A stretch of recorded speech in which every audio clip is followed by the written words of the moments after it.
So this video is for those of you who have tried everything to fix piriformis syndrome, hip pain, glute pain, as well as lower back pain, but nothing has worked. Nothing has worked so far. You feel like you've tried everything under the sun. You feel like whatever is out there, you did it. You tried it. I want to share with you a few treatment modalities that maybe you haven't tried yet. And the reason why I want to share these with you is because I discovered them way later in my healing journey, and they worked. They were the best ones out there out of everything I've tried. They didn't fix the pain forever, but it contributed to my healing. They were the only things that I felt I've gotten long-term relief from, if that makes any sense, because everything else was just, I felt like I was just wasting my time and money. These are the therapies that I've tried so far that haven't worked. And I'm talking about 7 years of pain. Every month I would be going to so many therapies. And these therapies are like things like physiotherapy, athletic therapy, multiple sessions every week. Chiropractic treatments, massage therapy, acupuncture. I did medications. I went to specialists on rheumatoid arthritis. I went to so many general doctors, I took so many meds to kind of like things like muscle relaxants and anti-inflammatories. I went to a psychologist because I thought the pain was in my head. I mean, I tried everything. Things like stand-up desk, kneeling chair, a ball chair, different types of chairs. I mean, I've tried everything. Like, my whole life was about how can I get through the day and just minimize the pain so that I can function like a human being. So that was the goal of every day when I woke up.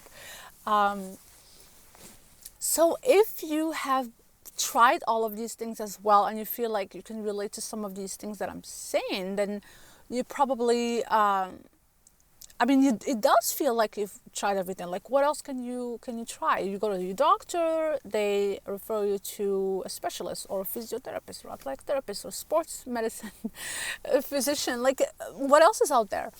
The three things that I have done that really contributed to my healing, and I felt like I've gotten some long-term relief at least. It wasn't like I'll feel good now and then as soon as they're done or 5 minutes after, everything tightens up again.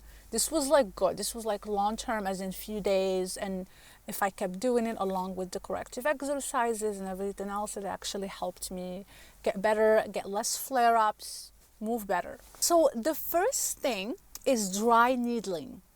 And dry needling is very different from acupuncture. I have tried acupuncture, and even though it was very nice and relaxing, it didn't fix my pain. Dry needling had much better effects, and it was done differently. So the difference between dry needling and acupuncture is that usually they leave the acupuncture needles on for a while. Dry needling is very focused on treating muscular pain, and the way it was explained to me from the person who I had it done was that he was going to target the fascia. Fascia is a tissue that connects muscles, and it can also get tight, and it's really hard to release it with just a foam roller or general massage. I asked the person, he was a chiropractor, but he wasn't doing any adjustments because I did tell him that adjustments just didn't work for me. I didn't want to do any more back cracking, to be honest.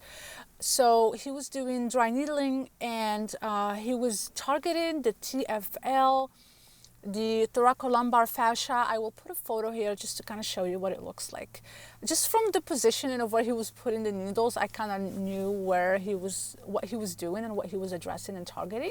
So what they would do is that he would like remove the needles and put them back in. So just by doing that, it helps release the tissue instead of just kind of keeping the needles on for 30 or 40 minutes. So he would actually take them out and put them back in to release the tissue. And I noticed that after a few sessions, about 3 or 4, I really started to notice a huge difference. It was like when you're able to sit, when you're able to work out and your hip is not always on fire, like you actually feel that the treatment is working for you. This was so different from just going to a physio and then coming home and then experiencing the exact level of pain that I normally accustomed to. So this is something that I kind of had to discover on my own. Nobody really told me go and try dry needling for certain tissues that are really hard to release, because I was doing a lot of the corrective exercises. But if an area is really tight and you can't release it with general foam rolling, self-myofascial release, then dry needling will get that done. So something that you can add on to your corrective exercise if you're doing, for example, Piriformis control program, and you feel like you're not able to release certain tissue because they're extremely tight, then I would definitely recommend supplementing it with dry needling. I feel like you're gonna get way faster results. The second thing that I highly recommend is just going for a swim if you can, if you have a pool.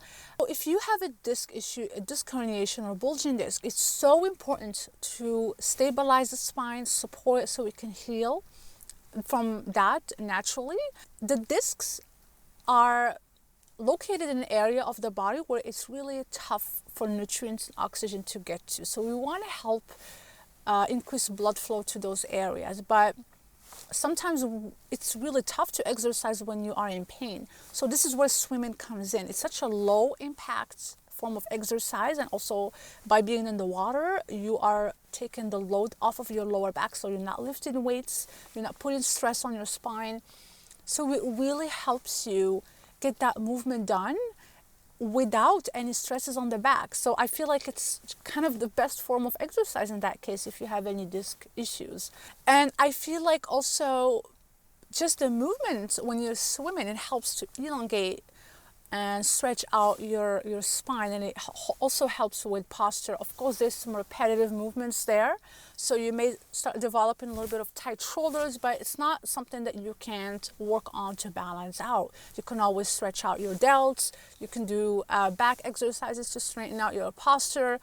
But if you're looking for a lower impact, gentle form of exercise, I definitely encourage you to go for a swim, either if you're living near the beach or if you can go to a pool. So that's another thing that you can try to help your body heal. The third thing is more of a mindset thing. But please just don't neglect it, don't disregard this, because it was really important. It made a huge difference in my recovery. And that's basically just understanding and learning what neuroplasticity is. Your brain will start to build neural pathways associated with that painful either injury or experience. The issue here is when acute pain turns into chronic pain. So now it's like that area of the mind is so focused on the pain that a lot of times, even when people heal, you can still feel pain in that area, even though there's nothing wrong with it. And I'm not saying that we're not actually hurting physically. It's just that the body is so focused on that area that it's all you can think about. And I'm sure you've noticed that too. It's like the first thing you're thinking about is the pain.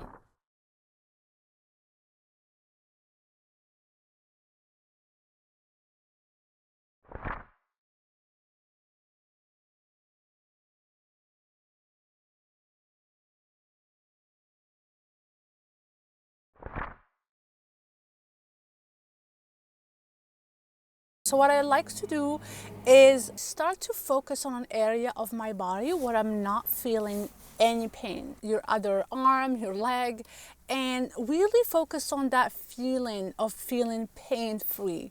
And from there, as you start to focus more and more, try to spread that feeling all over your body.